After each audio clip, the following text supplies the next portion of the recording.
पार्थ पवार हे सध्याचे सर्वात जास्त चर्चेतले उमेदवार ठरले। एकतर त्यांच्यामुळे पवारांना माघार घ्यावी लागली, त्यानंतर त्यांचं भाषण फसलं, नंतर ते कुठलीही सभा नसताना चमकोगिरी करण्यासाठी धावत सुटले। पण आता ज्यानं वाद झालाय तो खरंच गंभीर आहे। जादूटोणा करणाऱ्या एका फादरच्या भेटीमुळे पार्थ पवार वादात सापडले। पाहूयात हा एक स्पेशल रिपोर्ट। वादग्रस्त फादरच्या भेटीला पार्थ पवार।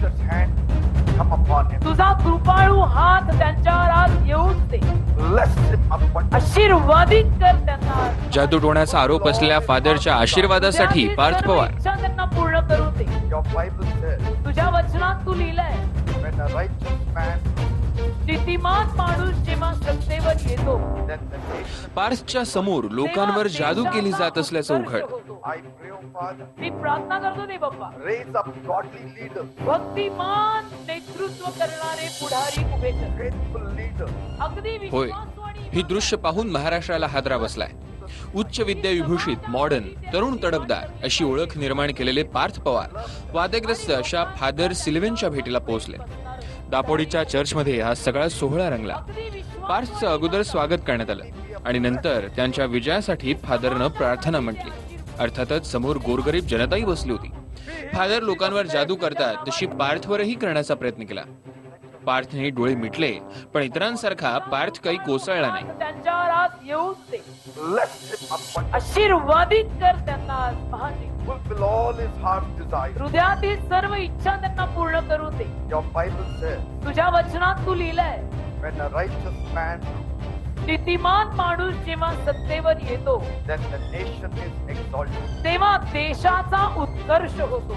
तर पार्थ पवारने फार काही वेगळं केलंय असं आम्हाला वाटत नाही, पण जे पार्थ पवारने फादर सिल्वेचा जे खडकीचं चर्च आहे ते जाऊन आशीर्वाद घेतला, हे हिंदूंच्या दृष्टीनं फारच निषेधार्ह घटना आहे। आम्ही त्याचा संघटना पातळीवर पण याचा निषेध करतो।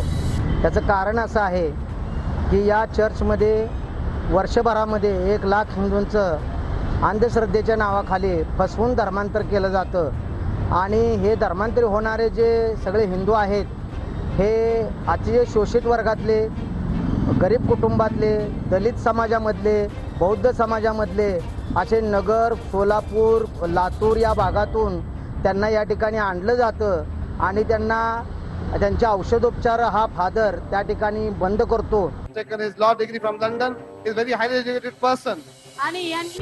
पार्थ पवारही या सगळ्या प्रक्रियेत अवघडलेले दिसले। जसे पार्थ पवार व्यासपीठावर गेले, त्यांच्या सोबतच्या कार्यकर्त्यांनी वादग्रस्त फादरचे जवळ जाऊन आशीर्वाद घेतले। फादरची माणसंही पार्थ पवारांना बसलेल्या फादरचे आशीर्वाद घेण्यासाठी इशारे करत होते, पण पार्थना सगळा अंदाज असावा।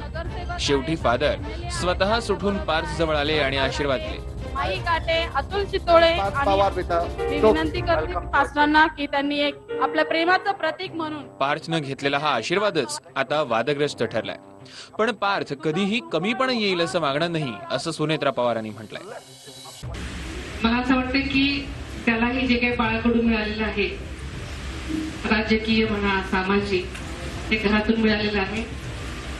मला आज एवढंच सांगायचंय की तो आज जरी नवीन असला तरी तो एका चांगल्या घराण्यात वाढलेला मुलगा आहे। त्याच्यामुळे नक्कीच तो आपल्या आजोबांना किंवा वडिलांना कमी म्हणा येईल असं काही काम करणार नाही।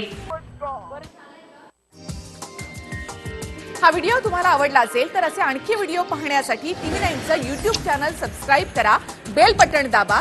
ताज्या घडामोडींसाठी लॉग ऑन करा tv9marathi.com।